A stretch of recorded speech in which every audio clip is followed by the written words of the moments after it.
Olá, sejam todos bem-vindos, bem-vindas a mais um episódio do podcast Café com Fio. Eu sou Andrés Costa. Esse que é o seu podcast para entender sobre fundos de investimento, seu universo aí que não para.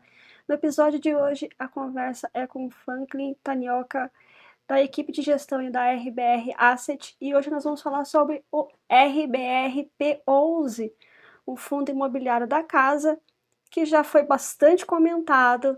Então eu quis trazer ele para o Franklin dar um panorama do que está acontecendo com o fundo, como é que as coisas aconteceram e como é que ele está aí projetando para o futuro. Mas primeiro eu gostaria que você se apresentasse ainda para quem não te conhece, está vendo o podcast pela primeira vez, Franklin, e aí sim, né, vamos aí falar sobre esse fundo. Legal, obrigado, Andréia. Obrigado pelo convite aí de participar mais uma vez, né, do podcast. Eu sou o Franklin Tanioca, eu sou sócio aqui da RBR.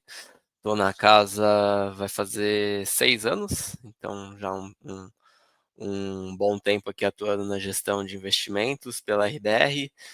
E em termos de carreira, também sempre nessa linha de gestão de investimentos imobiliários, então anteriormente à RBR passei bastante tempo, 7 anos mais ou menos, também na VBI, que agora virou Pátria, né? Foi adquirida, mas também é uma gestora de investimentos imobiliários, então basicamente minha carreira inteira tem sido nesse setor de formação engenheiro civil.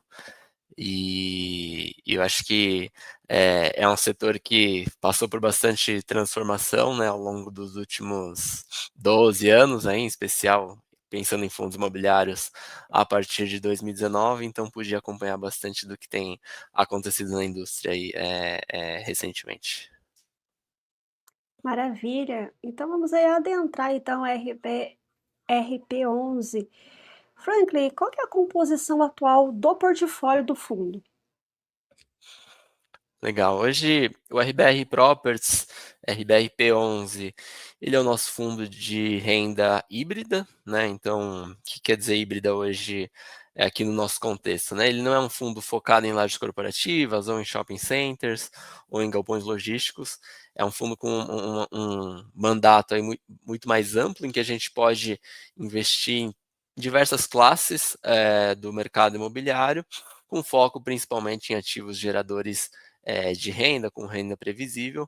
Então, hoje a gente tem investidos diretos, né, a grande maioria do portfólio em ativos, cerca de 70% diretamente em escritório. Então, o ativo mais relevante hoje do nosso portfólio, que representa cerca de 45% do patrimônio, é o River One, que compõe aí ele mais 6 ativos lajes corporativas, que a gente detém participação direta, seja 100%, seja participações menores nos ativos, e cerca aí de 15% da nossa alocação hoje é uma alocação no setor de galpões logísticos, através de uma posição na RBR Log, que é o nosso fundo também listado, né, o RBRL11. Então, nossa participação no setor hoje é de maneira indireta, através desse fundo imobiliário, e não diretamente em outros galpões logísticos. Mas, historicamente, também a gente já teve no portfólio ativos com foco em educação, com faculdades, ativos em que a gente fez retrofit do ativo e depois fez o desinvestimento. Enfim, acho que a grande tônica aqui, a cabeça é de uma gestão ativa e de não só a aquisição e puramente carregar os ativos, mas desinvestir nos momentos apropriados, ter uma gestão de também investimento, colocando CAPEX, seja para retrofit ou renovações no ativo. E então, olhando para frente também, é um fundo que a gente pode investir em outras classes de ativos e não ficar preso a uma ou outra, e aí surfando também em melhores momentos, ciclos do mercado imobiliário. Maravilha. Você falou um pouquinho ali do quanto o River One ele faz parte ali do Uhum, portfólio, né? Como ele é concentrado e o risco nesse ativo, né? Como é que está a comercialização dele, ou seja, a uhum, alocação dele, né? Que eu acho que essa foi a grande preocupação dos investidores, Sim. quando se fala, né, se toca nesse fundo, Uhum. né, Franklin? Perfeito, acho que sim.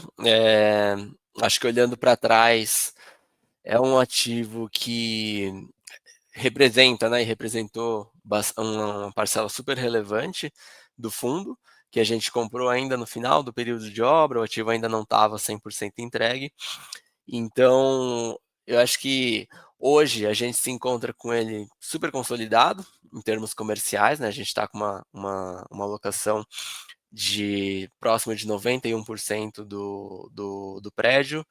A gente tem hoje meia laje corporativa vaga e o espaço de fachada ativa, que em geral é voltado para as lojas, ainda também em comercialização, mas num nível aí já bastante estabilizado, que a gente considera que hoje o ativo, vamos dizer, pegou. E acho que um sinal importante disso também, que a gente gosta de olhar, a expansão dos próprios locatários, né? Esse ano a gente já assinou a expansão de 2 inquilinos, que já estavam no prédio há mais ou menos 1 ano. Então acho que isso é um sinal positivo, porque mostra também o inquilino que já fez o teste, vamos dizer, do prédio, né? Da localização, da estrutura, dos amenities, da região, e de toda a experiência dos seus funcionários por um período, e que aprovou aquele ativo e hoje está, vamos dizer, dobrando a alocação no próprio River One. Então, acho que esse é um movimento importante que a gente fez, em especial em 2025, nesse ano. E ano passado também foi um ano bastante relevante em termos de comercialização, né, do River One. Ano passado foram próximos de 10 mil metros quadrados locados no ativo. Fizemos algumas das locações mais expressivas do mercado corporativo de São Paulo. Acho que o grande case foi ter trazido a editora Globo para o River One. Então hoje a gente está numa situação muito mais confortável, claro, do que em 2023, em especial.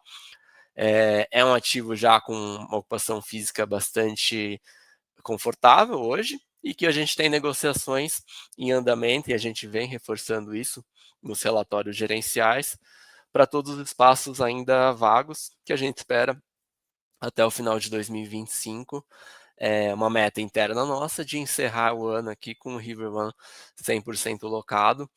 Então ele foi um grande ponto de questionamento dos investidores no passado, e eu acho que sim, o ramp-up, né, o tempo esperado para a consolidação dele foi muito mais longo do que a gente gostaria e planejava, mas hoje acho que pensando nele, acho que dá para dizer que foi um período que ficou para trás hoje, e a gente já tem um ativo, não só o River One, mas também o nosso ativo principal concorrente, vamos dizer, que fica logo ao lado, o Pinheiros One, também num nível de consolidação já muito próximo de 100%. Então isso vai melhorando ali aquela microrregião como um todo, né, tirando preconceitos de estar do outro lado da ponte, que aqui em São Paulo é um fator que demorou, né, para ser explicado para os locatários, para ser explicado para os investidores.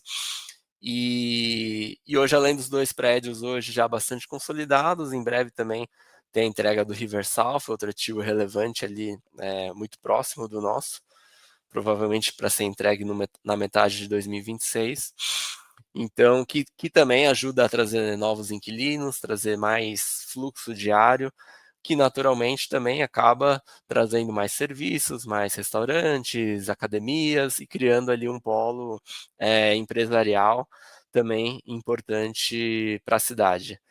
Então, eu acho que hoje o River One está numa situação aí bastante positiva, onde a ocupação física hoje já está num nível bastante elevado, e que ao longo do tempo, desse último semestre de 2025, primeiro semestre de 26, também a gente vai tendo alguns upsides em relação à parte financeira dele mesmo, né? Então, para atrair locatários, é natural nesse processo de comercialização você tem alguns períodos de carência, de descontos, que vão se encerrando aí ao longo dos próximos trimestres, para a gente também conseguir entregar um resultado financeiro e operacional, né, da RBR Properties como um todo, mais positivo. Então, acho que hoje temos perspectivas bem boas em relação a esse ativo e ao fundo como um todo. Ou seja, né, Franklin, conforme a chegada de concorrentes, vamos colocar assim, né, ou seja, novos empreendimentos, isso vai atraindo os holofotes para aquela região e, consequentemente, isso acaba favorecendo, né, o Riverone que está ali bem Exato, localizado naquela região, né. exatamente. Eu acho que eu acho que o mercado de escritórios, historicamente vai acontecendo dessa forma, né? A própria Faria Lima é a Faria Lima porque estão vários dos principais ativos da cidade, se criou aqui um eixo até mais voltado hoje para o setor financeiro. A região da Rebouças também está muito aquecida hoje, não só por um ativo, mas pela entrega de alguns deles, pela ida aí de inquilinos relevantes, né? Foi anunciada recentemente a própria ida da Amazon num ativo que ainda está em construção na região da Rebouças. Então ali também se cria outro polo hoje voltado para empresas não voltado especificamente para empresas de tecnologia, mas que tem atraído esse universo ali para a região. E acho que para o River One é a mesma coisa, né? Acho que quando você está mais isolado, vamos dizer, como um prédio, se naturalmente é uma região menos conhecida, menos frequentada, menos falada, quando você pensa em uma nova locação, e à medida que vão surgindo novos prédios, e os 3 ativos lá, acho que vale falar, são prédios de altíssima qualidade construtiva, é um estoque bastante novo. Então vai se criando um novo polo ali. E acho que em termos de transporte, localização, trânsito também é, do- toma um tempo relevante para se criar essas novas regiões. E a gente vinha batendo, né, na tecla há algum tempo da acessibilidade, são ativos que estão colados ali na Marginal Pinheiros. Hoje, para ter uma referência, a gente está localizado, né, o escritório da RBR, basicamente no entroncamento, no cruzamento da Faria Lima com a JK, e a gente chega lá no River One em menos de 10 minutos, né? Um acesso super fácil, a gente chega mais rápido lá do que chega em Pinheiros, em Moema, por exemplo. Isso toma tempo para as pessoas entenderem, acho que hoje já está uma situação lá comercial muito mais consolidada, e é importante que a gente chegasse e que chegue na entrega do River South, que é outro ativo corporativo a ser entregue, com o River One muito bem locado, né? Então, acho que foi importante ter dado esse gás. Hoje a gente tem a chegada de um novo concorrente com um ativo locado, e naturalmente também é um novo concorrente que os custos subiram muito, né, ao longo dos últimos anos, principalmente pós-pandemia, os preços de locação andaram muito, então hoje também não é um projeto que a gente imagina que vá queimar preço da região, até porque não fecharia a conta desse proprietário. Então hoje a gente já está falando ali no River One de preços pedidos em R$ 125, R$ 130 o metro quadrado, que deve ser aí a tônica do que vai ser pedido lá no River South, imagino. Em conversas também informais é o que a gente tem escutado. E eu acho que para o próprio River One isso pode ser positivo, né? A gente já fez as últimas locações nesse patamar de preço. E olhando para frente, a gente tem alguns contratos também entrando em revisionais ao longo do próximo ano, de 2026. Então, acho que chegar nesse momento das revisionais com o prédio bem locado e tendo um preço por metro quadrado ali da região superior ao que a gente tem hoje na nossa base atual de inquilinos, vai ajudar também a gente a trazer uma valorização aqui desses contratos no momento oportuno. Olhando um pouquinho para trás então, quais seriam os pontos que você destacaria que fizeram esse andamento, né, das coisas que ou seja, vocês planejaram de uma forma e ela só está começando a acontecer, né, agora, vamos colocar assim. Quais são os pontos que você destacaria, Franklin, que, puxa, foi esse aspecto que acabou levando a tudo que aconteceu e essa desconfiança que os investidores acabaram criando. Como é que você, Uhum, enquanto gestor, viu tudo isso e aponta realmente esses problemas que fizeram tudo isso acontecer? uhum. Eu acho que está bastante batendo na mesma tecla, né, e voltando, bastante relacionado ao próprio pro River, né. Acho que foi uma aquisição bem, simbólica pro fundo. Acho que olhando para trás, a gente naquele período também ainda não tendo saído da pandemia, foi uma aquisição grande em relação ao patrimônio líquido do fundo. Então acho que foi, aqui um erro de concentração, né, de risco num ativo que ainda dependia de uma consolidação, como eu falei, da região em si. Hã, mas eu acho que olhando para o portfólio, é um ativo que demorou mais do que a gente gostaria, mas hoje é um ativo super consolidado e que é um ativo de excelente qualidade, que os inquilinos gostam, que a gente tem demanda hoje para alocar 100% do prédio, e locado numa região que vem se valorizando. Então, acho que pensando em prazo, em timing, fomos mais otimistas, né, do que as coisas realmente aconteceram, mas hoje é um ativo que é um dos principais hoje pensando nos últimos ativos entregues na cidade de São Paulo. Acho que de novo, hoje, vamos dizer fechamento agosto, agosto de 2025, é um ativo que pode ali numa abertura de mercado também, ser potencial alvo de aquisições de outros fundos, caso, né, outros players tenham interesse. Então, acho que é diferente de você, né, ter investimentos em ativos em regiões que realmente não fazem sentido, que foram perdendo valor ao longo dos anos.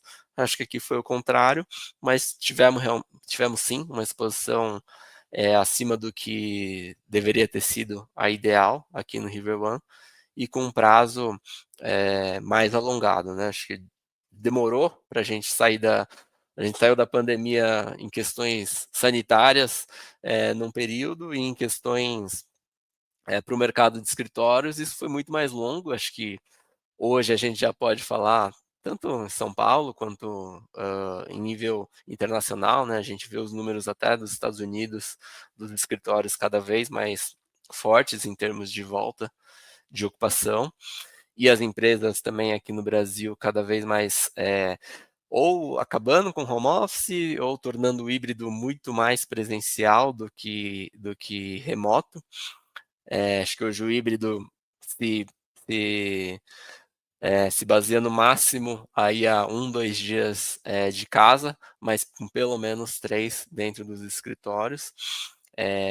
Esse também é um movimento que acabou demorando e hoje a gente está, olhando para o mercado corporativo como um todo, com uma ocupação, física, pensando em área ocupada, até maior do que o do período pré-pandemia. Então hoje já tem mais área ocupada de escritórios do que em 2019, que acho que é um número bastante relevante, importante para o nosso setor.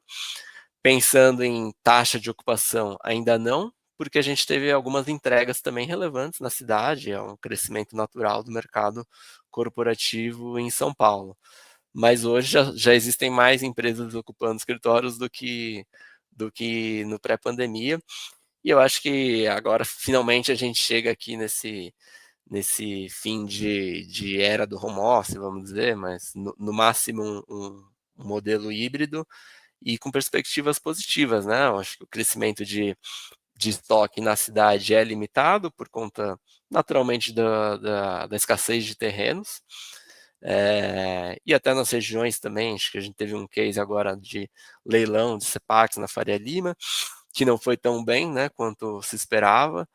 Então isso também indica uma oferta nova mais regulada, para novos escritórios. Acho que hoje tem pouca gente olhando para novos projetos corporativos por um mix de fatores, né, juros a 15%, o preço do CEPAC era um preço já bastante elevado, né, por conta dos últimos leilões, o próprio PIB do Brasil, acho que a perspectiva hoje também não é das mais positivas e o mercado de escritórios depende bastante de crescimento de PIB para as empresas expandirem, contratarem mais, precisarem de mais espaços.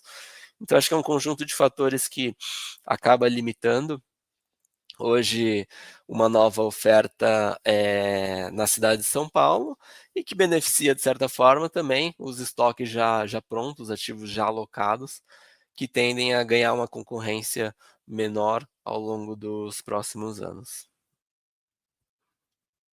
Maravilha, maravilha, Franklin. E quais outros desafios comerciais do portfólio atualmente? E você já falou a perspectiva das locações no River One em específico, mas e dos outros Uhum, ativos do portfólio, como é que estão? legal. Em relação aos outros ativos, o que a gente tem hoje de vacância e uma vacância recente mais relevante é no nosso ativo no Rio de Janeiro, na Avenida Venezuela. Então, esse ativo, apesar de não ter uma grande relevância em termos de resultado do fundo, até quando ele estava alocado, por conta dos preços por metro quadrado que hoje se praticam no Rio de Janeiro, apesar da baixa relevância em relação ao resultado do fundo, querendo ou não, a gente tem um ativo ali de 4.500 metros quadrados hoje desocupado, na região muito próximo ali do Porto Maravilha, né, do Museu da Manhã. O mercado do Rio de Janeiro é um mercado muito menos raso e que é muito menos profundo do que de São Paulo, mais raso, né? E que apanhou muito ao longo dos últimos anos. Mas olhando para os últimos 4, 5 trimestres, já se começa a observar um movimento de recuperação, com absorções líquidas positivas e com uma redução da vacância.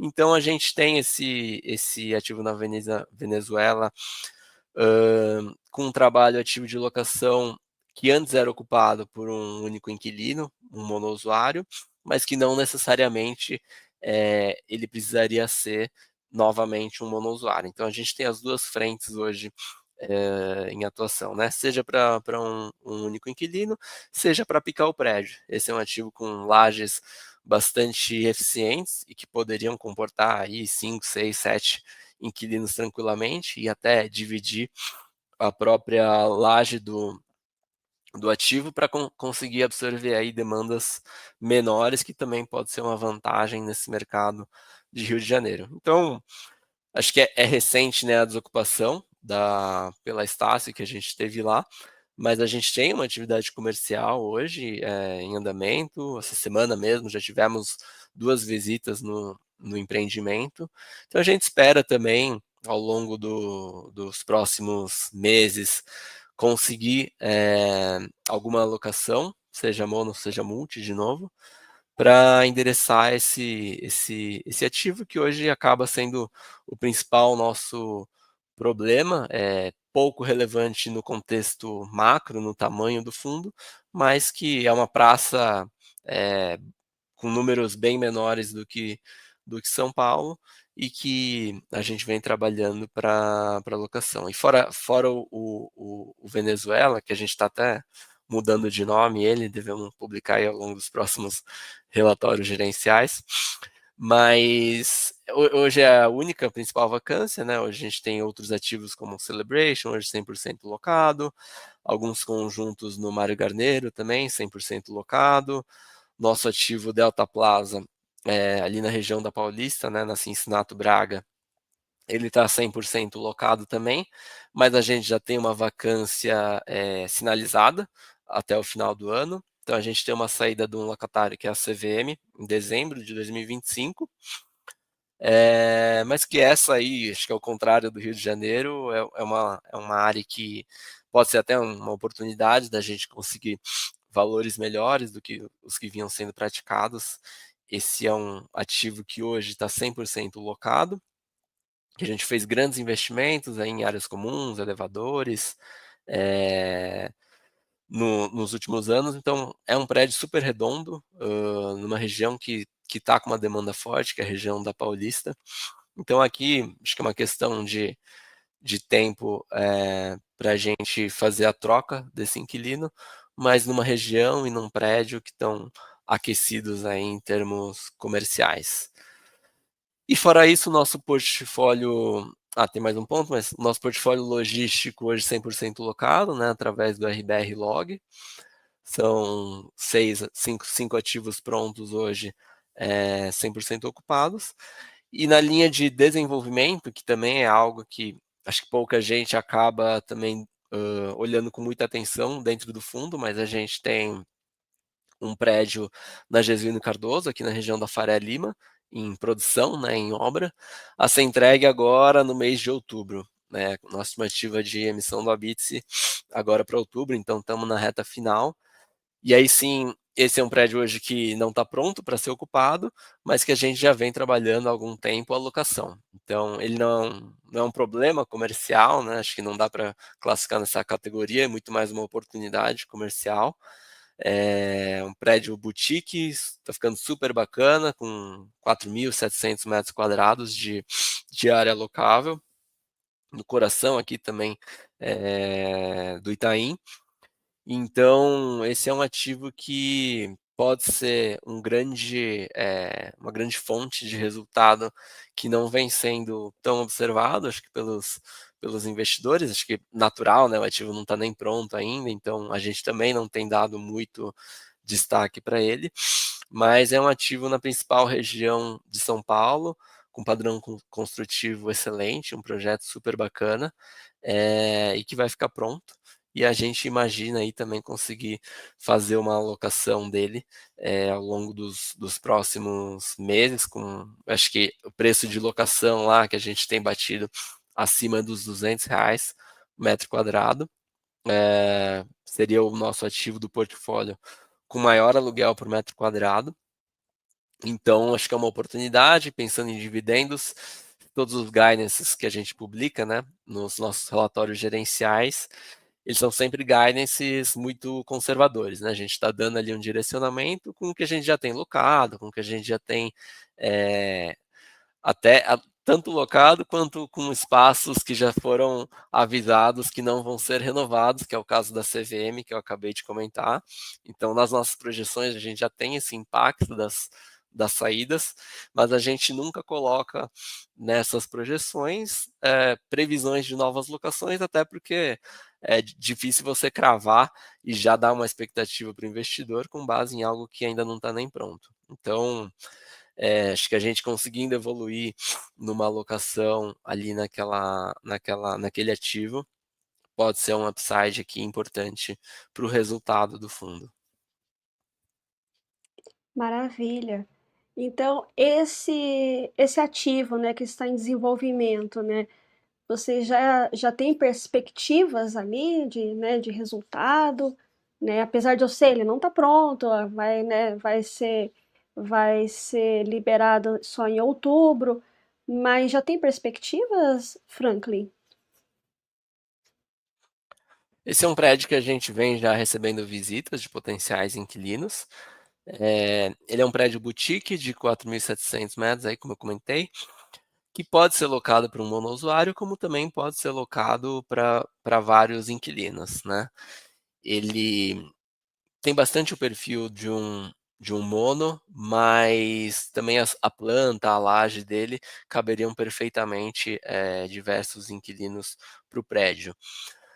Eu acho que esse prédio, com os valores que a gente vem trabalhando de locação e custo de condomínio, deveria ser um ativo onde a gente consegue aí buscar mais 4, 5 centavos por cota de resultado, que é um valor aí bastante significativo, considerando, acho que a gente estaria falando de mais de 10% do que o fundo distribui hoje.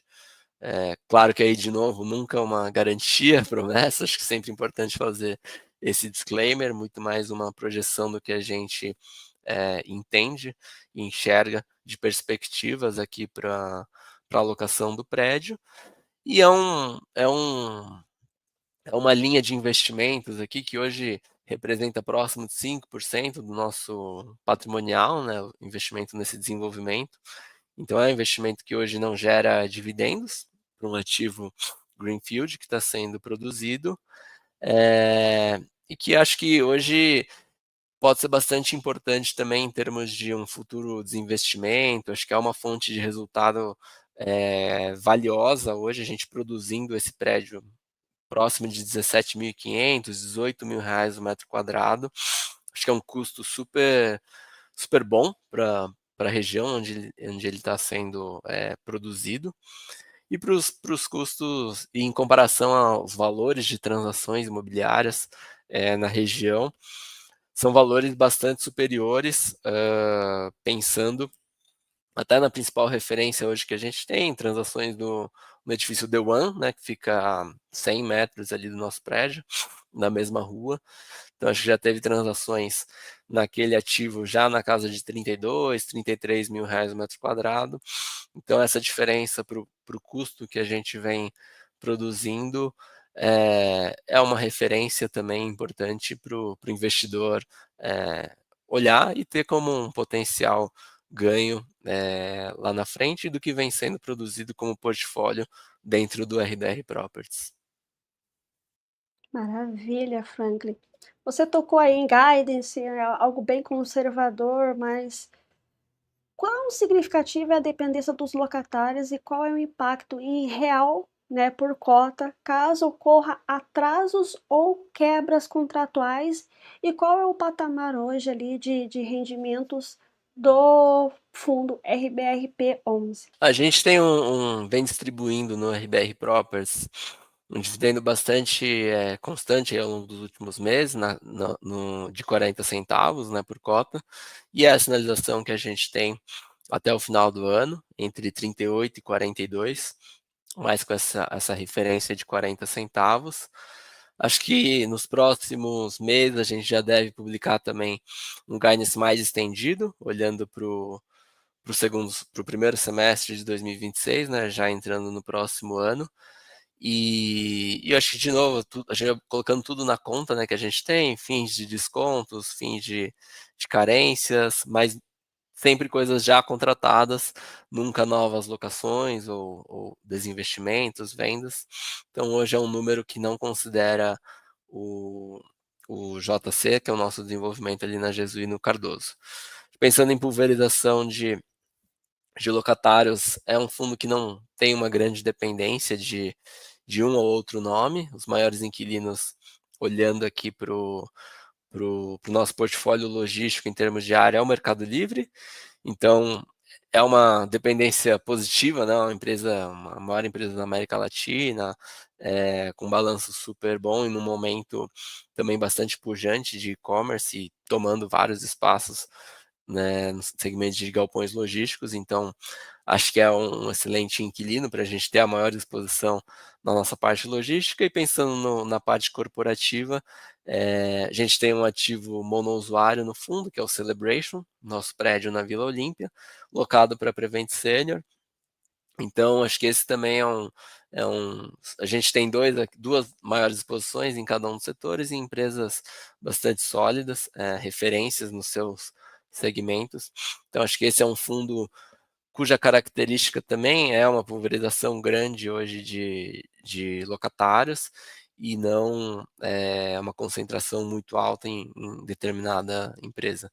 Então, acho que tudo colocado na conta, a gente parte aí ao longo dos próximos meses, acho que não dá para antecipar ainda, mas para um guidance também do primeiro semestre de 2026, onde a gente busca sinalizar também o que a gente vem implantando, né, ao longo dos últimos anos. Acho que como eu comentei, tem um trabalho super forte de locação, em especial no River One, de novo, né, em 24, em 25, que a gente fala que a gente está plantando para colher lá na frente. Os resultados financeiros não vêm necessariamente, aloquei em março, em abril já estou também recebendo base de caixa, né, os aluguéis. Acho que é um processo do mercado imobiliário em si, é um investimento com um horizonte grande e longo.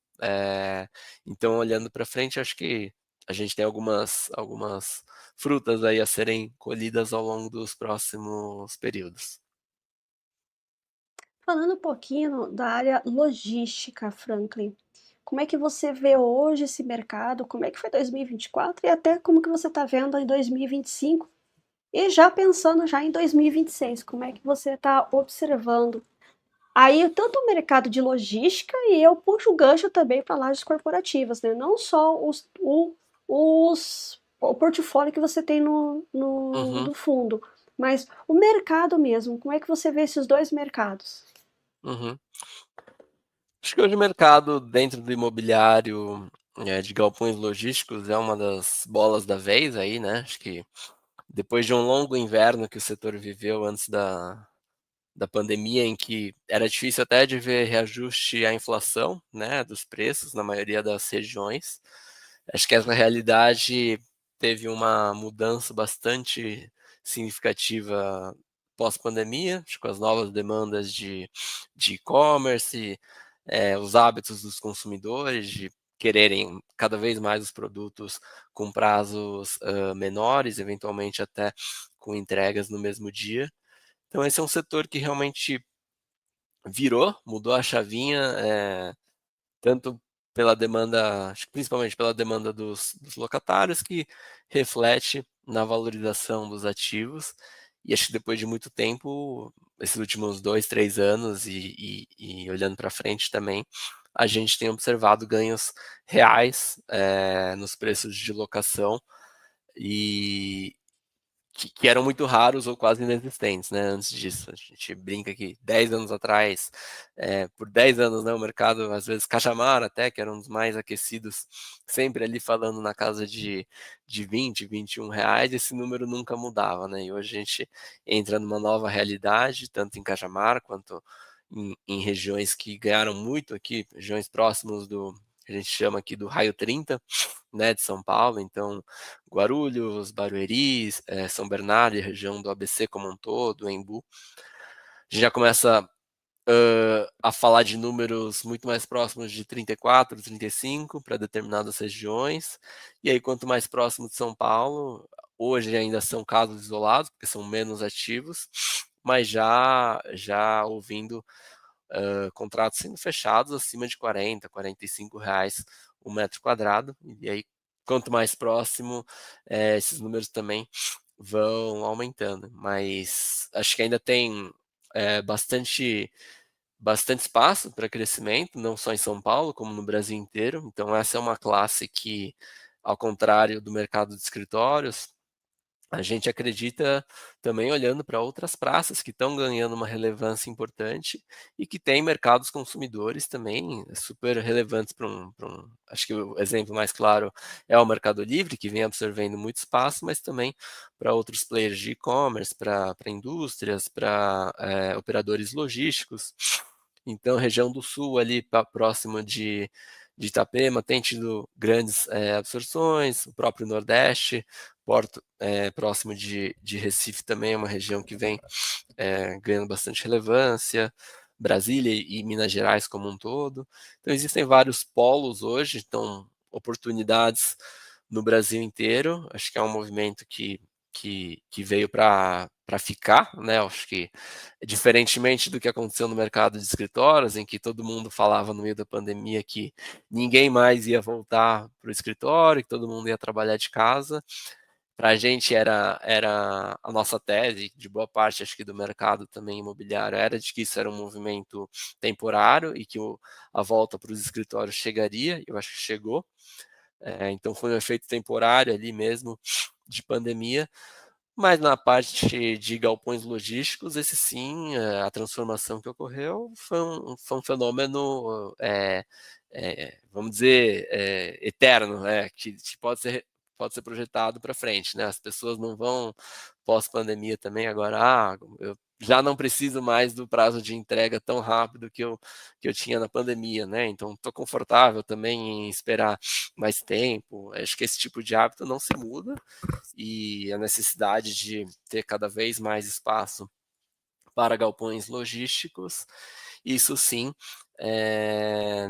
já pode ser projetado para o setor como algo intrínseco a ele. Então, a gente tem perspectivas bem positivas aqui, em especial nesse raio 30, e eu acho que já dá para linkar também com o movimento que a gente fez, né, no nosso portfólio de galpões logísticos. Então, através do RBRL, a gente tem é um portfólio que está em processo de desinvestimento, né? A gente já anunciou a venda do portfólio como um todo para XP, para o XPLG, para o fundo de logística deles, que é um portfólio hoje, em termos imobiliários, que também está indo muito bem, 100% locado, sem nenhum tipo de inadimplência, que vem rodando com grandes locatários, como DHL, Mercado Livre, que eu mencionei, mas que olhando para frente, dentro do contexto do fundo, da RBR Log, fazia bastante sentido a gente reciclar esse portfólio e sinalizar de fato o valor que se tem dentro dele. Esse é um fundo que vinha sendo negociado antes da transação na casa de R$ 78, chegou a bater também nos piores momentos da indústria, próximo de 65, salvo engano, e que com patrimonial muito mais alto e com valor realmente dos ativos imobiliários bastante superior.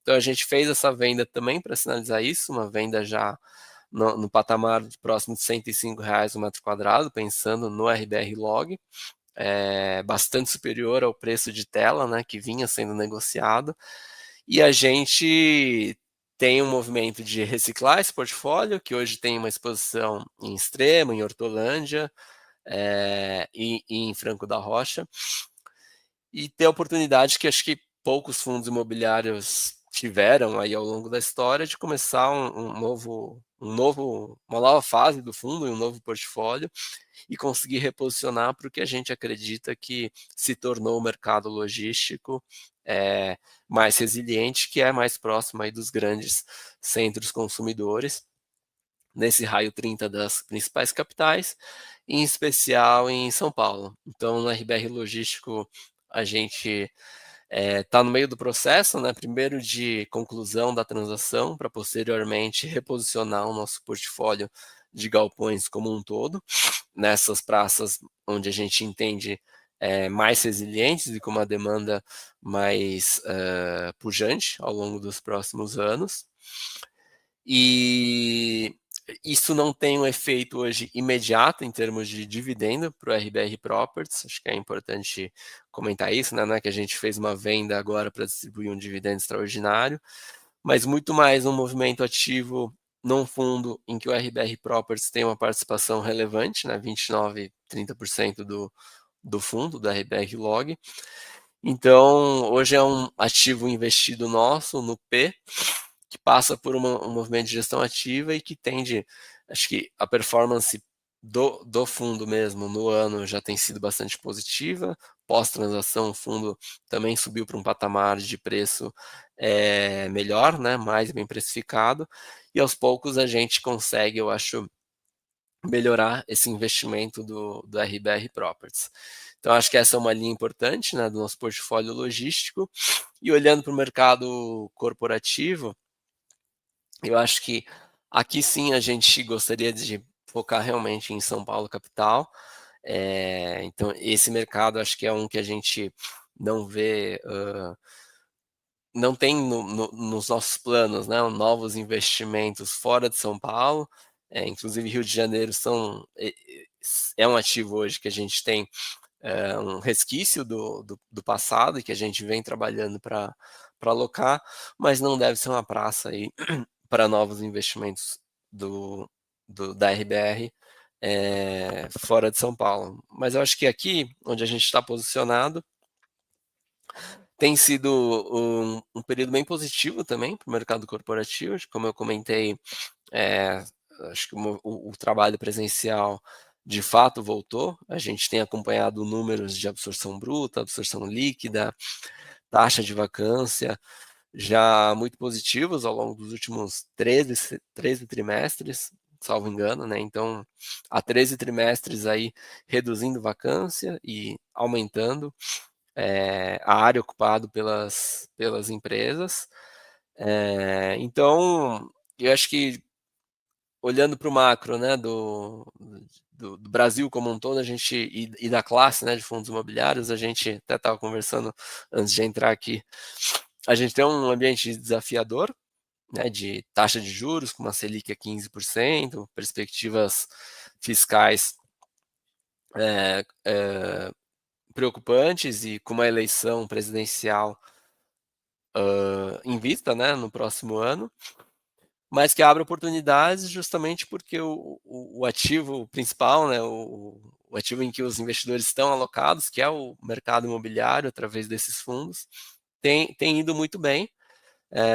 Então, no mercado corporativo, acho que o River One é um bom exemplo disso, né? A gente conseguiu um belo trabalho aqui de ocupação ao longo dos últimos anos. Acho que a grande maioria das sub-regiões dentro de São Paulo, claro que com diferenciações de preço, mas tem mostrado uma evolução importante. Então a gente também segue animado aqui com essa classe de ativos em São Paulo e, e deve ser importante também para a nossa comercialização aqui do nosso desenvolvimento, né, o JC, que está posicionado numa região ali que a gente chama de Nova Faria Lima, né? Região relativamente recente, mas com ativos sendo entregues de excelente qualidade e que posiciona a gente, acho que numa situação num timing de entrega bastante bom, num eixo com uma vacância abaixo de 10%. Então, eu acho que olhando para ele é uma oportunidade aí de fato, de novo, e com esse timing relativamente otimista que a gente tem com relação à entrega, a gente tem observado absorções de novas locações bastante importantes na região e temos perspectivas aí com o JC. Maravilha, Franklin. Mas quais são os efeitos práticos, então, dessa venda aí do portfólio do RBRL11 para o XPLG? Qual que é o efeito prático isso? O que os investidores aí vão ter de resultado, né? Exato, acho que pensando em dividendos, né? Acho que, de novo, não é uma venda do portfólio do L que impacta diretamente o dividendo do RBR Properties, mas que reposiciona um dos principais investimentos do fundo, né? Que é o RBRL, num patamar de preços superior e com mais perspectivas também dentro do próprio fundo, um aumento de rentabilidade, uma maior possibilidade também de valorização das cotas do RBRL, e isso vai refletindo no nosso balanço do RBR Properties, subindo também o nosso valor patrimonial do fundo. Então, hoje o RBR Properties negocia com desconto relevante em relação ao patrimonial. Acho que hoje até estava na casa aí de R$ 50 por cota. E à medida que você vai aumentando esse valor patrimonial, acho que vai aumentando essa boca de jacaré, né, o gap entre realmente o valor intrínseco dos ativos e o que vem sendo negociado em bolsa. E acho que é uma boa oportunidade, olhando pelo nosso ângulo, de aquisição de um fundo, na nossa visão, barato, com um desconto bastante relevante, e que hoje, pensando em estrutura de capital, em portfólio, acho que a gente tem perspectivas bastante boas para ele. Né? Em estrutura de capital, hoje é um fundo sem dívida, que é super importante, né, num mercado como o que a gente tem, de juros a 15%. Então, a gente não tem qualquer tipo de pressão em relação à necessidade de capital, de venda de ativos, de fazer uma nova oferta, de tomar uma dívida com a emissão de um CRI. Nada disso, né? A gente está bastante endereçado, equalizado em relação a isso dentro do fundo, que é um fator de pressão importante para alguns outros veículos. Então, acho que nessa linha a gente está tranquilo. Em relação ao portfólio, acho que também, né? Acho que o pior momento ficou para trás, de fato, do nosso portfólio de ativos, tanto no corporativo, que aí de novo com o River One na casa de 91%, a gente já está num momento muito mais estabilizado, tanto no portfólio logístico hoje 100% locado. Então, pensando em estrutura de capital equalizada, acho que o portfólio hoje bem locado e oportunidades que a gente tem pela frente, né? Oportunidade de locar o nosso desenvolvimento, que vai ser entregue agora em outubro, oportunidade de locar o nosso ativo no Rio de Janeiro, que hoje não gera zero de receita para a gente. Então, acho que tem coisas boas que podem destravar aqui o resultado do RBR Properties. E agora um tema, Franklin, que está em voga, né? Se fala muito em relação à sustentabilidade. Como é que o RBRP está em relação a esses critérios de sustentabilidade, ou ESG ou ESG, como preferirem? Como é que ele está posicionado nisso ou não está? Como é que está essa situação? Uhum. Acho que nessa linha a gente tem acho que o movimento da RBR como um todo, né, não só olhando a RBR Properties especificamente, mas com um olhar cuidadoso de investimento, investindo de um jeito melhor, né, que a gente chama, olhando para os 3 aspectos, né. Acho que para essa linha de tijolo, e em especial na questão ambiental, de boa parte hoje dos nossos ativos conta com a certificação LEED, que é o caminho principal que a gente escolheu seguir nessa frente. Então, acho que o grande exemplo disso aí, de novo, né, a gente fala pela milésima vez, mas o River One, aqui dentro do fundo, que é realmente o grande case, né, em termos de relevância. É um ativo AAA, com uma certificação, não só ele, mas também com outros ativos do portfólio, como o próprio Delta Plaza, os galpões logísticos também contam com certificação LEED. Então, é uma frente que a gente deu um gás bastante grande aí ao longo dos últimos 2 anos e meio, 3, para chegar nesse patamar. E também acho importante,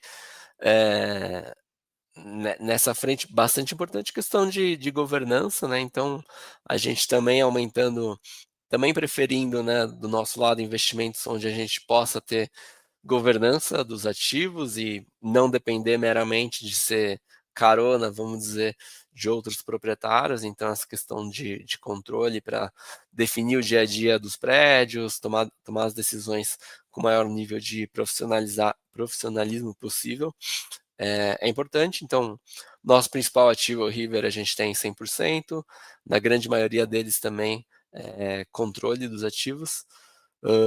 Então, acho que essa também é uma frente que se fala menos, né, a parte que tem menos destaque na questão do ESG, mas que a gente vem trabalhando tanto no dia a dia dos prédios, quanto também internamente a nossa governança, né, nossas regras de compliance, nossas regras de risco, e boa parte delas também então são públicas, expostas no nosso site, né, no site da gestora mesmo, da RBR, e transparentes para todos os investidores possíveis, todos os investidores que tiverem desejo de acessar.